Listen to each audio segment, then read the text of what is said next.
Assalamualaikum warahmatullahi wabarakatuh. Perkenalkan, nama saya Lina Sistamati dari PGSD 3D dengan NIM 206223114. Di sini saya akan mempresentasikan tentang yang pertama, total physical response, yang kedua, direct teaching, indirect teaching, and integrated teaching, yang ketiga, active learning, cooperative learning, and collaboration learning, yang keempat yaitu learning media.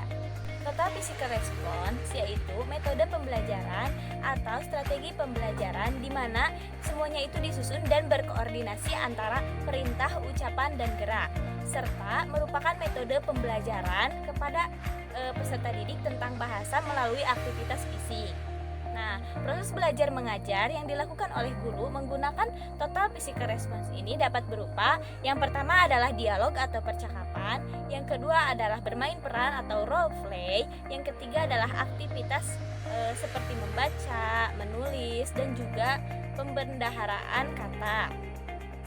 Contohnya yaitu ketika kita melakukan aktivitas di kelas menggunakan gerakan, memberi contoh kepada peserta didik dengan mengambil benda, menggunakan tangan kita dan menyebutkan benda tersebut di dalam atau ke dalam bahasa Inggris. Direct teaching merupakan pembelajaran langsung di mana menggunakan pendekatan instruksional yang terstruktur, runtut, dan dipimpin oleh guru dan penyaji materi. Nah, di sini guru sebagai penyaji materi itu menggunakan metode demonstrasi dan juga ceramah. Jadi, guru sebagai pengarah serta siswa yang diarahkan. Langkah-langkah pembelajaran direct teaching atau pembelajaran langsung yang pertama adalah guru menyiapkan materi, yang kedua guru mengulas kembali materi yang sudah diajarkan di minggu lalu, yang ketiga adalah memberikan bahan materi ajar, yang keempat adalah melakukan bimbingan, yang kelima siswa diberi waktu luang untuk mengasah materi, yang keenam mengevaluasi kemampuan, yang ketujuh membuat latihan individu. Ciri-ciri pembelajaran langsung atau direct teaching. Yang pertama, proses pembelajarannya memiliki tujuan yang jelas. Yang kedua, dalam melaksanakan pembelajaran, lingkar belajarnya telah tersusun dengan baik dan sistematis. Yang ketiga, materi yang akan disampaikan telah disusun sebelumnya oleh guru. Yang keempat, yaitu adanya perubahan keterampilan dari sikap secara langsung.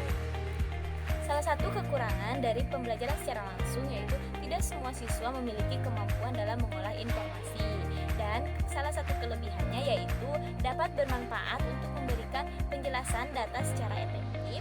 Indirect teaching atau pembelajaran tidak langsung itu kebalikan dari direct teaching atau pembelajaran langsung.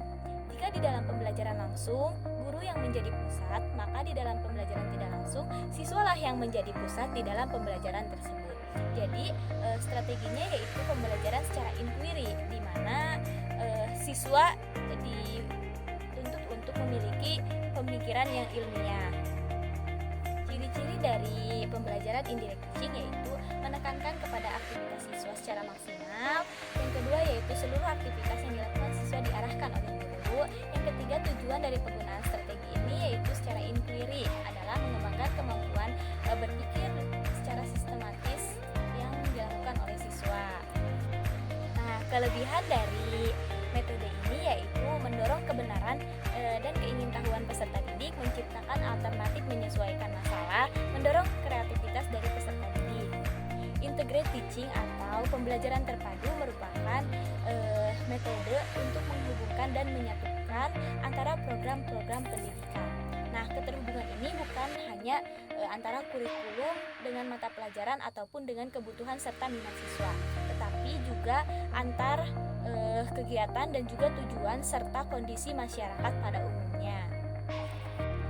Active learning dalam bahasa Indonesia yaitu pembelajaran secara aktif, di mana siswa dilibatkan penuh dalam pembelajaran seperti dalam berpikir, berdiskusi, menyelidiki, dan menciptakan sesuatu.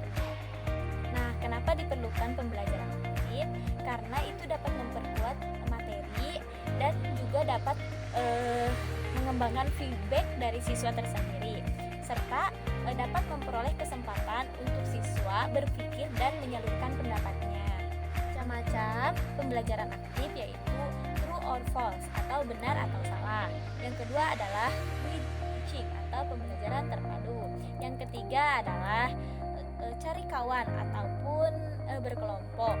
Yang keempat adalah gabungan dan kekuatan. Yang kelima adalah permainan bergilir. Nah, pembelajaran aktif juga memiliki karakteristik. Yang pertama yaitu tidak berfokus pada penguatan informasi. Yang kedua, siswa dituntut untuk aktif. Yang ketiga, berfokus pada pendalaman sebuah nilai sikap yang berkaitan dengan materi. Yang keempat, siswa harus bisa berpikir kritis. Yang kelima adalah feedback siswa bisa dilakukan secara efektif dan efisien pada saat aktivitas pembelajaran. Cooperative learning adalah model pembelajaran di mana sistem pembelajaran atau sistem belajar dilakukan secara berkelompok, terdiri dari 4 sampai dengan 6 orang secara kolaboratif sehingga dapat merangsang siswa untuk lebih bergairah dalam belajar. Ciri-ciri dari pembelajaran kooperatif yaitu belajar bersama teman, terus bisa mendengarkan pendapat teman, selama proses belajar itu bisa bertatap muka dengan teman, terus berdiskusi, lebih produktif dalam berbicara, dapat mengambil keputusan, dan siswa aktif dalam pembelajaran. Dalam cooperative learning juga mengajarkan siswa untuk dapat berkomunikasi dengan baik sesama teman dan juga dapat berdiskusi dengan baik. Cooperative learning juga memiliki karakteristik. Yang pertama adalah positive independence, yaitu timbal balik yang positif. Yang kedua, interaction face to face atau interaksi secara langsung. Yang ketiga, tidak adanya penonjolan buatan individu. Jadi di sini sistemnya berkelompok, semua memiliki tugas dan kewajibannya masing-masing. Yang keempat yaitu adanya tanggung jawab. Nah, di dalam berkelompok ini kita memiliki tanggung jawab untuk mengerjakan sesuatu yang telah ditugaskan oleh kelompok kita. Yang terakhir adalah meningkatkan keterampilan. Jadi kita bisa secara terampil baik dalam mengerjakan tugas, berbicara, berkelompok, berpendapat, dan lain sebagainya. Nah, langkah-langkah dalam pembelajaran kooperatif, yang pertama guru menyampaikan tujuan dan juga dapat memotivasi siswa. Yang kedua, penyajian informasi, yaitu guru memberikan informasi kepada siswa. Yang ketiga, guru memberikan atau membagi kelompok siswa. Yang keempat adalah guru membimbing dalam proses kerja kelompok. Yang kelima yaitu mengevaluasi, dan yang keenam yaitu memberikan penghargaan atas apa yang sudah dilakukan oleh masing-masing kelompok. Salah satu kelebihan dari cooperative learning yaitu tidak bergantung kepada guru dan siswa dapat berperan aktif di dalam pembelajaran. Kekurangan pembelajaran kooperatif yaitu salah satunya masih ada siswa yang terhambat di dalam pembelajarannya. Yang kedua yaitu masih ada percakapan atau adu argumen tentang pendapat dari masing-masing siswa. Learning adalah suatu pembelajaran yang berorientasi kepada siswa, di mana siswa dapat bekerja dalam 2 ataupun lebih kelompok untuk saling mencari pemahaman dan penyelesaian.